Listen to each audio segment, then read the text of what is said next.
प्रिय हिंदी मित्रों, नमस्कार। हाईटेक हिंदी परिवार में आपका स्वागत है। एक नए महत्वपूर्ण और ज़रूरी वीडियो के साथ आज हम पुनः उपस्थित हैं। रिवीजन सीरीज डेली का वीडियो चल रहा है और इसके अंतर्गत हम बात कर रहे हैं द्विवेदी युग पर। उससे पहले एक ज़रूरी बात कि हमने आपको एक नोटिफिकेशन दिया था कि हम लाइव आ रहे हैं 6 तारीख को, लेकिन किन्हीं कारणोंवश नेटवर्क की समस्या के चलते हम लाइव नहीं आ पाए। उसके लिए हमें खेद है और आने वाले दिनों में हम ज़रूर लाइव आने का प्रयास करेंगे। नेटवर्क की समस्या और लॉकडाउन ख़त्म होने के बाद हम आपकी लाइव क्लासें ही लेंगे।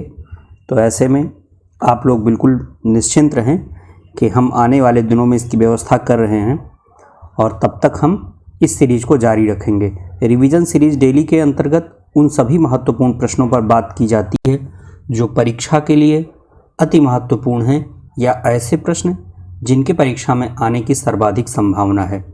एनटीए नेट जेआरएफ के जो हमारे मित्र हैं, टीजीटी पीजीटी के जो मित्र हैं, केवीएस एनवीएस के जो मित्र हैं, टेट सीटेट के जो मित्र हैं और कॉलेज लेक्चरर, इन सभी को ध्यान में रख करके यह सीरीज लाई जा रही है। इसके अलावा आने वाले दिनों में हम कुछ आपके लिए और बेहतर चीज़ें लाएंगे। एनटीए नेट जेआरएफ के मित्रों के लिए हम साथ साथ कहानी पर बात कर रहे हैं। अब तक 4-5 कहानियां हो चुकी हैं और अगली कहानी अमृतसर आ गया भीष्म साहनी की, जो कि सिलेबस में लगी हुई है, उसको लेकर हम बहुत जल्दी आ रहे हैं। आइए आज का वीडियो देखते हैं। आज के वीडियो का पहला प्रश्न है, गुप्त जी को साकेत लिखने की प्रेरणा किस साहित्यकार के लेख उर्मिला विषयक उदासीनता से मिली? साहित्यकार का नाम क्या है, ये पूछा जा रहा है। इसका सही उत्तर होगा आचार्य महावीर प्रसाद द्विवेदी। आचार्य महावीर प्रसाद द्विवेदी ने एक लेख लिखा था उर्मिला विषयक उदासीनता, और इस लेख को ध्यान में रखने के बाद चूंकि गुप्त जी अपना बहुत सारा श्रेय कविता में, काव्य क्षेत्र में आने का महावीर प्रसाद द्विवेदी को देते थे। एक प्रकार से वे महावीर प्रसाद द्विवेदी को अपना गुरु मानते थे। तो उनका एक लेख छपा था उर्मिला विषयक उदासीनता, जिसको पढ़ने के बाद जो है उन्हें साकेत लिखने की प्रेरणा मिली, जिसमें नायिका के रूप में या जो साकेत में उर्मिला है, लक्ष्मण की पत्नी, उसकी विरह वेदना और उसकी समस्याओं को पहली बार जो है साहित्य में चित्रित करने का प्रयास किया है। वरना सीता के बाद और ध्यान कहीं किसी का जाता ही नहीं था। तो उर्मिला विषयक उदासीनता आपके लिए महत्वपूर्ण है जानना कि ये लेख किसका है, आचार्य महावीर प्रसाद द्विवेदी का। इससे प्रभावित कौन हुए? गुप्त जी प्रभावित हुए। गुप्त जी प्रभावित होकर के लिखा क्या उन्होंने? साकेत लिखा। ठीक है, अगर गुप्त जी के बारे में थोड़ी सी जानकारी हम आपको दें तो गुप्त जी का जन्म 1886 में झांसी चिरगांव एक जगह है, वहाँ पर हुआ और मृत्यु इनकी हुई थी 1964 में। सेठ राम शरण दास इनके पिता का नाम था और गुरु थे इनके आचार्य महावीर प्रसाद द्विवेदी। आप सबको पता है कि साकेत, पंचवटी, रंग में भंग, जयद्रथ वध, विष्णुप्रिया, भारत भारती, यशोधरा और द्वापर जैसे अनेकानेक खंड काव्य इन्होंने लिखे हैं। इसके अलावा भी कई उनकी महत्वपूर्ण कृतियां सामने आई हैं। हेमंत इनकी पहली रचना है, हमने आपको बताया था, जो सरस्वती में प्रकाशित हुई थी, जबकि गुप्त जी का प्रथम काव्य संग्रह कौन सा है? रंग में भंग है। तो ऐसी महत्वपूर्ण जानकारियां हम आपको एक एक प्रश्न के साथ देते रहते हैं और इस प्रकार आपकी तैयारी और सुदृढ़ होती जाती है। आचार्य रामचंद्र शुक्ल, हजारी प्रसाद द्विवेदी और नंद दुलारे वाजपेयी भी ऑप्शन में हैं। आप हमें कमेंट करके बताएंगे इन तीनों का जन्म स्थान कहाँ है। ये हम उम्मीद करते हैं कि आप हमें कमेंट करके बताएंगे। किस आलोचक ने साकेत को जीवनवादी काव्य कहा है? पूछा जाता है परीक्षा में। साकेत जो रचना है मैथिली शरण गुप्त की, इसको जीवनवादी काव्य किसने कहा है? इसका सही उत्तर होगा डॉक्टर नगेंद्र। डॉक्टर नगेंद्र ने साकेत को जीवनवादी काव्य कहा है। आप हमें कमेंट करके यह भी बताएंगे कि डॉक्टर नगेंद्र की आलोचना की 2 महत्वपूर्ण पुस्तकें कौन कौन सी हैं। आलोचना की, याद रखिएगा, आलोचना की 2 महत्वपूर्ण पुस्तकें डॉक्टर नगेंद्र ने कौन सी लिखी हैं। ये रीतिवादी आलोचना पर इनका विशेष फोकस था, रीतिकाल पर। आप हमें कमेंट करके बताएंगे कि उन्होंने 2 महत्वपूर्ण पुस्तकें कौन सी लिखी हैं। मैथिली शरण गुप्त का प्रिय छंद कौन सा था? ये परीक्षा में आता है, सामान्य प्रश्न है। हरिगीतिका का बादशाह कहा जाता है इनको। तो हरिगीतिका जो है वो मैथिली शरण गुप्त का प्रिय छंद है। खड़ी बोली हिंदी का प्रथम महाकाव्य किसने रचा, पूछा गया। खड़ी बोली हिंदी का प्रथम महाकाव्य किसने रचा? सही उत्तर होगा इसका अयोध्या सिंह उपाध्याय हरिऔध। कौन थे अयोध्या सिंह उपाध्याय हरिऔध? अगर ये जानना है तो आपको पता है कि अयोध्या सिंह उपाध्याय हरिऔध ने प्रिय प्रभास जो कि 1914 में लिखा था, इसे खड़ी बोली का पहला महाकाव्य बताया जाता है। ठीक है। 17 सर्गों में राधा कृष्ण की जो है लौकिक और पारलौकिक दोनों कथा के मेल जोल से एक अनोखा घोल तैयार किया है प्रिय प्रभास के रूप में अयोध्या सिंह उपाध्याय हरिऔध ने। वैदेही वनवास, चोखे चौपदे, चुभते चौपते, पद्य प्रसून, पारिजात और बोलचाल जैसे मुक्तक काव्य भी लिखे हैं इन्होंने। रस कलश नाम का एक रीति ग्रंथ भी लिखा है। हरिऔध जी को साहित्य जगत में कवि सम्राट की उपाधि दी गई थी। ये कुछ महत्वपूर्ण जानकारी थी। वह कौन सा महाकाव्य है जिसमें 17 सर्गों में राधा कृष्ण की कथा कही गई है? हमें यहाँ आपको बताना क्या था, दो बात बतानी थी। एक जो है कि उस महाकाव्य का नाम क्या है, तो इसका नाम है प्रिय प्रवास, जिसमें राधा कृष्ण की कथा कही गई है, महत्वपूर्ण बात एक। और दूसरी महत्वपूर्ण बात, इसमें सर्गों की संख्या कुल कितनी है? 17। तो यहाँ से 3 प्रश्न आपको तैयार हुए कि वह कौन सा महाकाव्य है जिसमें राधा कृष्ण की कथा कही गई है? प्रिय प्रवास। प्रिय प्रवास में कुल कितने सर्ग हैं? 17 सर्ग हैं। प्रिय प्रवास किस प्रकार का काव्य है? महाकाव्य है। प्रिय प्रवास किसने लिखा है? अयोध्या सिंह उपाध्याय हरिऔध ने लिखा है। रामचंद्रिका, कामायनी, ये दोनों भी महाकाव्य हैं।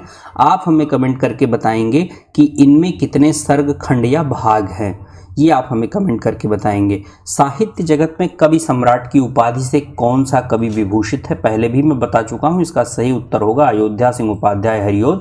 ऑप्शन डी सही है। द्विवेदी युग के प्रमुख सूक्तिकार कौन है? द्विवेदी युग के प्रमुख सूक्तिकार का नाम है रामचरित उपाध्याय और इनकी पुस्तक का नाम है रामचरित उपाध्याय की पुस्तक का नाम है रामचरित चिंतामणि, जो प्रबंध काव्य के रूप में लिखी गई है। यही परीक्षा में आपसे पूछा जाता है, ये परीक्षा में बहुत पूछा जाता है। रामचरित चिंतामणि जो इनकी रचना है वो प्रबंध काव्य में है, तो उसको जो है परीक्षा में पूछा जाता है। निम्न में एक उपाधि नाथूराम शर्मा शंकर की नहीं है, यानी कि 3 उपाधि ऐसी है, इसमें 4 ऑप्शन हैं तो 3 उपाधि ऐसी है जो नाथूराम शर्मा शंकर की है, एक नहीं है। आसान प्रश्न है। इसमें राष्ट्र कवि दिख रहा है, आप सबको पता है राष्ट्र कवि की उपाधि मैथिली शरण गुप्त को किसने दी थी? महात्मा गांधी जी ने दी थी। और जो है राष्ट्र कवि की उपाधि रामधारी सिंह दिनकर को मिली थी। कविता कामिनी कांत, भारतेंदु प्रज्ञेंदु और साहित्य सुधाकर, ये नाथूराम शर्मा शंकर की उपाधि है। काव्य विनोद और साहित्य वाचस्पति किस कवि को उपाधियां मिली? इसका सही उत्तर होगा लोचन प्रसाद पांडे। क्या सही होगा? लोचन प्रसाद पांडे। अगला प्रश्न है, गया प्रसाद शुक्ल स्नेही त्रिशूल उपनाम से कविता किस भाषा में लिखते थे? इसका सही उत्तर होगा ब्रज भाषा। तो इस प्रकार ये जो उपनाम के प्रश्न हैं ये द्विवेदी युग में बहुत और भारतेंदु युग में लोगों के बहुत उपनाम थे और उनसे परीक्षा में सवाल पूछा जाता है। इसलिए आप विशेष ध्यान दीजिएगा कि भारतेंदु युग और द्विवेदी युग के जो साहित्यकार हैं उनके उपनाम जरूर याद करिएगा। जगन्नाथ दास रत्नाकर किस उपनाम से लिखते थे? जकी उपनाम से लिखते थे। रसा उपनाम से भारतेंदु हरिश्चंद्र लिखते थे और स्नेही उपनाम से कौन लिखता था? द्विवेदी युग की प्रमुख प्रवृत्ति नहीं है। द्विवेदी युग की प्रमुख प्रवृत्ति नहीं है, ये पूछा गया है। रीति निरूपण जो है ये द्विवेदी युग की प्रमुख प्रवृत्ति नहीं है। रीति निरूपण हमें आधुनिक काल में भारतेंदु युग में जरूर देखने को मिलता है। राष्ट्रीयता की भावना, इतिवृत्तात्मकता, नैतिकता और आदर्शवाद पर बल, ये सभी जो प्रवृत्तियां हैं ये मुख्यतः द्विवेदी युग की प्रवृत्तियां हैं। किस कवि को आचार्य रामचंद्र शुक्ल ने छायावाद का प्रवर्तक माना? अगला जो आपको हम छायावाद का पोर्शन लाएंगे उस पे इस चीज को विधिवत बताएंगे, लेकिन मुकुटधर पांडे का थोड़ा बहुत संबंध द्विवेदी युग से था, इसलिए इस प्रश्न को हमने यहाँ शामिल किया है। तो इसका सही उत्तर होगा मुकुटधर पांडे। ऑप्शन सी सही है। मुकुटधर पांडे को आचार्य रामचंद्र शुक्ल ने छायावाद का प्रथम प्रवर्तक माना है। श्रीधर पाठक को आचार्य रामचंद्र शुक्ल ने स्वच्छंदतावादी धारा का पहला कवि माना है। अगला प्रश्न है, मैकाले की रचना होरेशस का अनुवाद किसने किया? मैकाले की रचना होरेशस का अनुवाद किया था सत्यनारायण कविरत्न ने। किसने किया था? सत्यनारायण कविरत्न। अब आप ये जो ऑप्शन देख रहे हैं इसमें एक महत्वपूर्ण बात है। सत्यनारायण कविरत्न, जगन्नाथ दास रत्नाकर और लाला भगवान दीन, ये जो तीनों हैं, ये तीन के तीनों कवि जो है द्विवेदी युग के हैं, लेकिन तीनों जो है ब्रज भाषा के प्रबल समर्थक थे। जबकि आपको पता है कि द्विवेदी युग में खड़ी बोली का जो है आंदोलन भी चला था और आचार्य महावीर प्रसाद द्विवेदी ने विशेष प्रयास से खड़ी बोली में काव्य लिखने के लिए कवियों को प्रेरित भी किया था और लिखवाया था अपनी पत्रिका सरस्वती में। लेकिन सत्यनारायण कविरत्न, जगन्नाथ दास रत्नाकर और लाला भगवान दीन ऐसे कवि हैं जिनका विशेष लगाव या झुकाव जो है वो ब्रज भाषा की तरफ था। निम्न में कौन सा कवि दीन उपनाम से कविता लिखता था? नाम से ही आपको पता चलता है दीन उपनाम लाला भगवान दीन में लगा हुआ है, तो इसका सही उत्तर होगा लाला भगवान दीन। निम्न में जन्मस्थान सुमेलित नहीं है। लाला भगवान दीन फतेहपुर ठीक है, मैथिली शरण गुप्त चिरगांव ठीक है, नाथूराम शर्मा अलीगढ़ ठीक है, लोचन प्रसाद पांडे ये झाला रामाटन लिखा हुआ है। आप हमें बताएंगे कमेंट करके कि लोचन प्रसाद पांडे का जन्मस्थान वाकई कहाँ है और लोचन प्रसाद पांडे का संबंध किस साहित्यकार से है, ये भी आप हमें कमेंट करके बताएंगे। भुजंग भूषण भट्टाचार्य छद्म नाम से किसने लेख लिखा था? भुजंग भूषण भट्टाचार्य छद्म नाम से लेख लिखा था किसने? महावीर प्रसाद द्विवेदी ने। महावीर प्रसाद द्विवेदी कौन थे? महावीर प्रसाद द्विवेदी का जन्म 1864 में रायबरेली, गांव का नाम है इनके दौलतपुर, और मृत्यु इनकी रायबरेली में ही हुई थी 21 दिसंबर 1938 को। पिता का नाम राम सहाय द्विवेदी। मौलिक ग्रंथों की अगर बात करें महावीर प्रसाद द्विवेदी के, तो देवी स्तुति, कान्यकुब्जावली व्रतम, समाचार संपादकत्व, नागरी, कान्यकुब्ज अबला विलाप, ये कुछ महत्वपूर्ण रचनाएं थी। कुछ कविताएं भी लिखी जो है महावीर प्रसाद द्विवेदी ने, जो बाद में बहुत प्रसिद्ध हुई। प्रसिद्ध इसलिए हुई कि उनमें अलग अलग जो है चीज़ें उठाई गई थी जिन पर बात नहीं होती थी। वली वर्द, विधि विडंबना, हे कवित, नागरी तेरी यह दशा और अयोध्या का विलाप जैसी कविताएं जो है किसने लिखी? महावीर प्रसाद द्विवेदी ने लिखी। सरस्वती पत्रिका का संपादन भी इन्होंने 1903 से लेकर 1920 तक किया था। अगला प्रश्न है, प्रिय प्रवास पर हरिओत जी को कौन सा पुरस्कार मिला? प्रिय प्रवास पर हरिओत जी को मंगला प्रसाद पारितोषिक पुरस्कार मिला था। आप हमें बताएंगे साहित्य अकादमी जो पुरस्कार है इसकी स्थापना का वर्ष क्या है? व्यास सम्मान हिंदी में पहला किसे मिला है? सरस्वती सम्मान पहला किसे मिला है? और साहित्य अकादमी का पहला पुरस्कार किसे मिला है? मार्क्स की पुत्री जैनी पर काव्य ग्रंथ किसने लिखा है? मैथिली शरण गुप्त। हाँ, एक बात आपको और बतानी है कि मैथिली शरण गुप्त, अयोध्या सिंह उपाध्याय हरिओत और महावीर प्रसाद द्विवेदी, ये 3-4 नाम ऐसे हैं जो द्विवेदी युग में आपको विशेष रूप से ध्यान रखने हैं। इनसे मिलने वाले संपूर्ण तथ्यों को आपको पढ़ लेना है और याद कर लेना है। किस कवि ने स्वयं को कौटुंबिक कवि मात्र कहा? कौटुंबिक कवि मात्र से क्या आशय है? कुटुंब मतलब होता है परिवार, तो पारिवारिक कवि के रूप में अपने को स्मरण किया जाना किसने पसंद किया? मैथिली शरण गुप्त ने पसंद किया है। पिछले वीडियो में हमने आपसे प्रश्न पूछा था, कविता कौमुदी किसका संग्रह है? कविता कौमुदी ग्राम गीतों का संग्रह है किसका? राम नरेश त्रिपाठी जी का। आज के वीडियो का प्रश्न है, हम उम्मीद करते हैं कि ज़्यादा से ज़्यादा मित्र कोऑपरेट करेंगे, ज़्यादा से ज़्यादा लोग जुड़ेंगे और ज़्यादा से ज़्यादा मित्र पार्टिसिपेट करके जो है कमेंट करेंगे।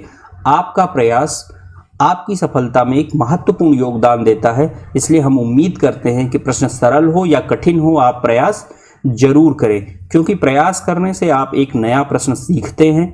अगर उत्तर गलत होता है और अगर उत्तर सही होता है तो आपके अंदर एक कंटेनमेंट का भाव आता है। द्विवेदी युग को किस विद्वान ने जागरण सुधार काल कहा है? ये आपको हमें बताना है। आज के वीडियो का प्रश्न है, द्विवेदी युग को किस विद्वान ने जागरण सुधार काल कहा है? ऑप्शन दिए हुए हैं। हम उम्मीद करते हैं कि ज़्यादा से ज़्यादा मित्र कमेंट करेंगे। तो ये रहा आज का वीडियो। अगला वीडियो लेकर हम बहुत शीघ्र आ रहे हैं। हिंदी विषय से संबंधित किसी भी प्रकार की समस्या, प्रश्न, सुझाव या सहयोग हो तो आप हमें लिख सकते हैं, हम उनका समुचित उत्तर देने का प्रयास करेंगे। तब तक के लिए धन्यवाद।